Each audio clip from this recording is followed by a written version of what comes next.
અમીરગઢ તાલુકા police station ખાતે લોક દરબાર કાર્યક્રમ યોજાયો। અમીરગઢ તાલુકાના તાલુકા પોલીસ સ્ટેશન ખાતે SC/ST સેલના ડીવાયએસપીની ઉપસ્થિતિમાં લોક દરબાર કાર્યક્રમ યોજાયો હતો, જેમાં આજુબાજુ ગામોના સરપંચોને, આગેવાનો તેમજ પત્રકારોને અમીરગઢ તાલુકા પોલીસ સ્ટેશનના પીઆઈ BD ગોહિલ સાહેબ તેમજ PSI સીજુ સાહેબ તેમજ અમીરગઢ તાલુકા પોલીસ સ્ટેશન અને ઇકબાલગઢ અને વિરમપુરના આઉટપોસ્ટના પોલીસ સ્ટાફ ઉપસ્થિત રહ્યા હતા।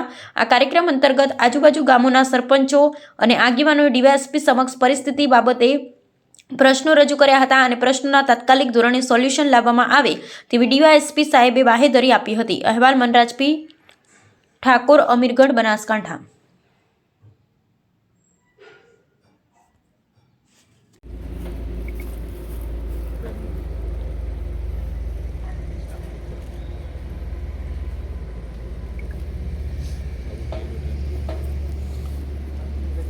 હંમેશા કાયદા અને વ્યવસ્થાનો પ્રશ્ન થતો હોય, કારણ કે કોઈ પણ બનાવ બનતો હોય તો બે પક્ષે આગેવાનો ભેગા થતા હોય। તો મારી પણ